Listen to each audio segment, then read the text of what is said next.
শুল্ক যুদ্ধে যেভাবে হেরে গেল ভারত।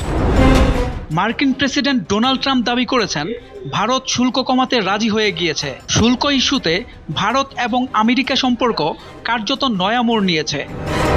আগামী 1 এপ্রিল থেকে ভারতের বিরুদ্ধে পারস্পরিক কর বসানোর হুঁশিয়ারি দেন মার্কিন প্রেসিডেন্ট, যা রীতিমতো ভারতকে চাপের মুখে ফেলে দেয়। আর এরপরেই ডোনাল্ড ট্রাম্পের দাবি ভারত শুল্ক কমানোর ক্ষেত্রে রাজি হয়েছে, যদিও সরকারিভাবে ভারতের তরফে এই বিষয়ে এখনও কিছু বলা হয়নি। শুল্ক নিয়ে চলা সংঘাতের আবহে ভারতের ট্যারিফ নিয়ে মুখ খুলেন ট্রাম্প। বলেন, ভারত আমাদের থেকে অনেক বেশি শুল্ক নেয়, আর এই হাই ট্যারিফের কারণে ভারতের কাছে কিছু বিক্রি করাটা চ্যালেঞ্জের হয়ে দাঁড়াচ্ছে। যদিও ভারত অবশেষে শুল্ক কমানোর ক্ষেত্রে রাজি হয়েছে বলে দাবি করেছেন ডোনাল্ড ট্রাম্প। তার কথায় অবশেষে ট্যারিফ কমানোর সিদ্ধান্তে ভারতের সঙ্গে ব্যবসা মজবুত হবে।